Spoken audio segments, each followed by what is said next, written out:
everyone and welcome back to my channel. My name is Nikki and today I'm here with the beautiful Laura from PE Movement. Before we get started, me and Laura have something in common and we look like healthy, young females. We're pretty happy, you know, but do you want to spill the beans? I will. We both have bipolar. Bipolar disorder is something that is so common, and we're really passionate about breaking the stigma of all mental illnesses, but especially bipolar because it's really close to our hearts and it's not something that is talked about enough, what we think. We have a whole big bowl of questions. First question. Ooh, yes, I'll pick the first one. Oh, it's my own question.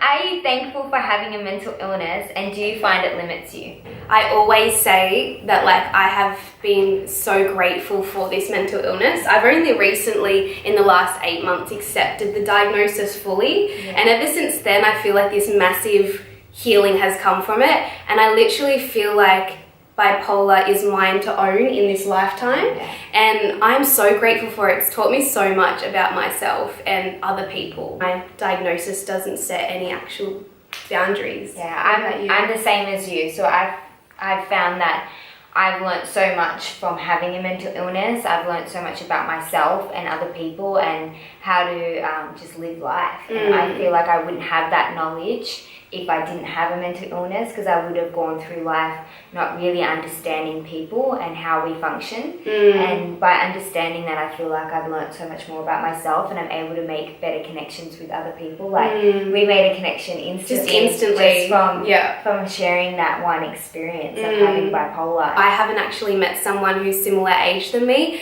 that has bipolar, and I came home and I was literally so excited because I just felt a sense of familiarity and common ground, because sometimes I'm you know when you talk to a friend you're like, oh yeah, have you been through that, and they're like, no. And it's not unless you find someone you're gonna get that. And I think when we were talking about our manic stages, I was like, oh my god, same. Got off the question there. Yes, we did. Okay, I'll pull one. Ooh, this one flew out. Did you accept your diagnosis at the beginning? At the beginning it took me about a year and a half to fully accept that I even had anything wrong with me, because I knew it was there, but I didn't really want to fully accept it as something that was wrong. When I was finally diagnosed, I feel like I fully accepted it and was able to commit to the psychology side of everything and really working on myself. But yeah, it did take me a year and a half to really kind of grapple with the idea of there being something wrong. And because you have those moments in between having an episode that you're so normal, everything's perfect, 100%. you kind of go back into a false sense of feeling like, oh no, I'm fine. I don't know what that was, but I'm fine now. And then you drop back down again, and it's not until you drop back down again that you realise that there is something wrong. So you have to go through that a couple of times, I feel, to really 100% accept it as being something wrong. So back in 2014, I'm pretty open with everyone that I went through my first depressed state, and that's when I tried to end my life. But that depression only lasted maybe 3 or 4 weeks, not long at all. And then I kind of snapped myself back out of it, and it took me 3 years I was in good health and all of that. So the diagnosis of bipolar back in 2014, I was no, I just was a bit tired and confused and no, I was just not rational and I wanted to escape. But after 3 years and then experiencing one of the most massive manic episodes of my entire life, I was okay, wow, I know that something's up now and I'm taking it seriously. It's really important not to live by your label, but to kind of own it and be I accept that and I love you for it anyway. It's a long time 100% to accept. I've only started coming out in the last year and saying that I have it, and that's been really hard for me, and I've always felt like someone is going to judge me on that. 100%. I haven't had anyone judge me at all. And I think the biggest person that you judge is yourself. It is. You're I've got something wrong with you, don't tell people, this is embarrassing. But it's just you, because when you do share, it helps so many other people. What do you do to cope? I think my biggest coping mechanism is physical activity. So it's like, yeah, moving my body. Like I noticed a massive difference from maybe just doing yoga. I was still really up in my head and my body really needed to exhaust itself and like get out heaps of energy that I didn't even know that I had. And it was just so healthy. I remember like there was a period of time where I wasn't exercising. I would wake up in the morning and be like, FML, fuck my life. Yeah.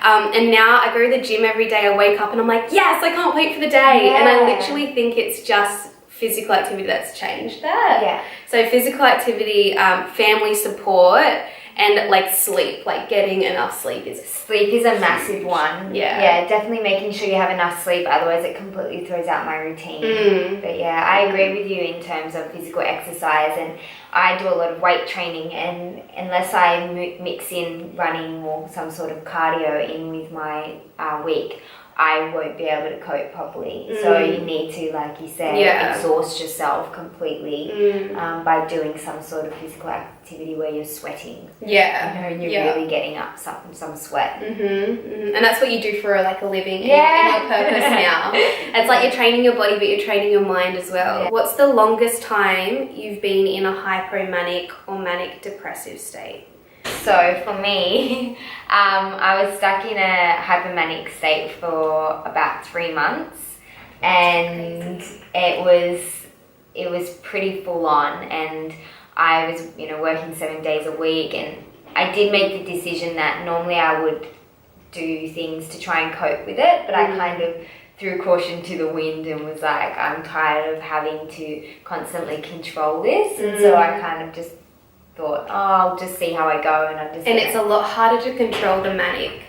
Like with the depressed episodes, I feel like I can really take it over. Yeah. But the manic, it's like it takes over your body. Yeah, you have no control. Your mind, everything. Yeah, and I really let it control me. And I was working 7 days a week, and I was partying and doing stuff. So I really let it take over me, and I crashed after 3 months, and it was like a wall hit me, and that was it. Mine was like a manic state, probably like it compared to like your long period. Mine was only 2 weeks, but it was the most destructive 2 weeks possible. Yeah. So it was 2 weeks of probably like I lived off 5 hours of sleep. So I had severe, sleep deprivation and things like that. I was super self-destructive. I had paranoia from the sleep deprivation. So I thought that I was on the Truman Show, and I was like, hey, like I was literally saying like, I thought everyone like knew me. It was so awkward. Like, I was like, anyway.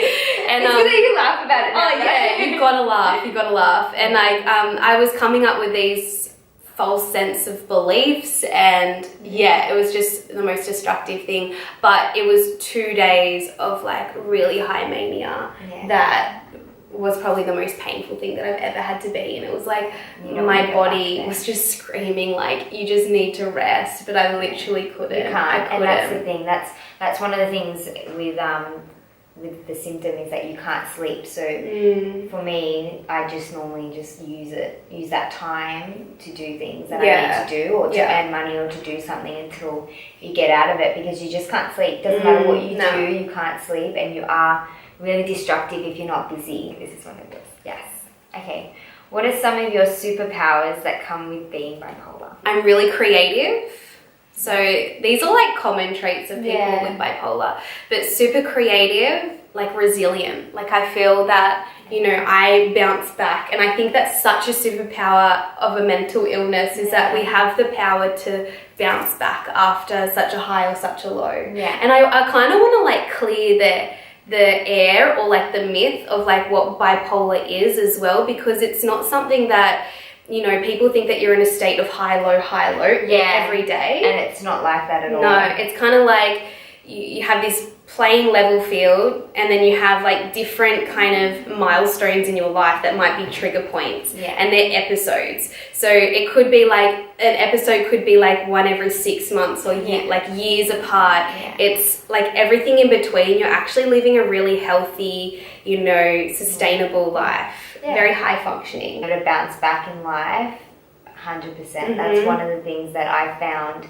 that I don't sweat the small stuff. Yeah. So when something little happens, I find a lot of people who don't have mental illness will sweat about little things that are going on, and for me, I often just go, I don't really see that is a big issue, and I'm kind of glad that those little things don't bother me, and I can kind of move on with my day. If something bad happens during the day, I kind of just let it go. Yeah, but what is your biggest trigger?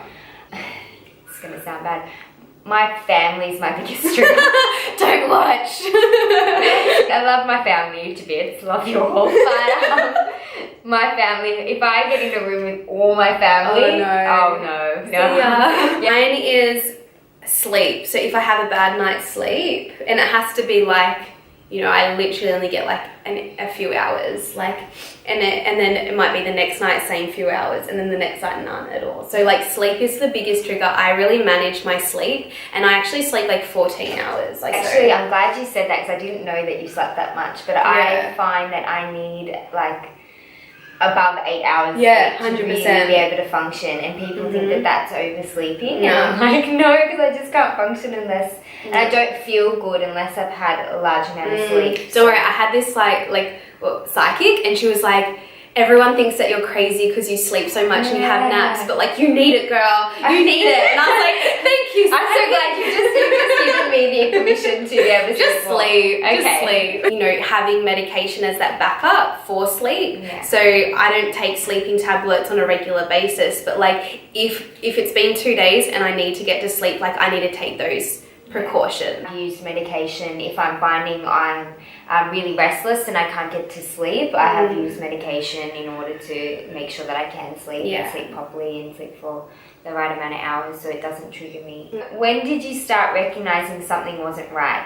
I think it was like back in 2014. It was the first time? Yeah. I was like, I remember I was so confused, and my dad's a doctor, and I was trying to explain to him my confusion, because without me knowing, I probably went through a manic episode, but without really knowing, just before I tried to commit suicide. But I was trying to explain to Dad, I was like, I don't know how to feel, just really unaware, and I was like, something's up. Something needs to change.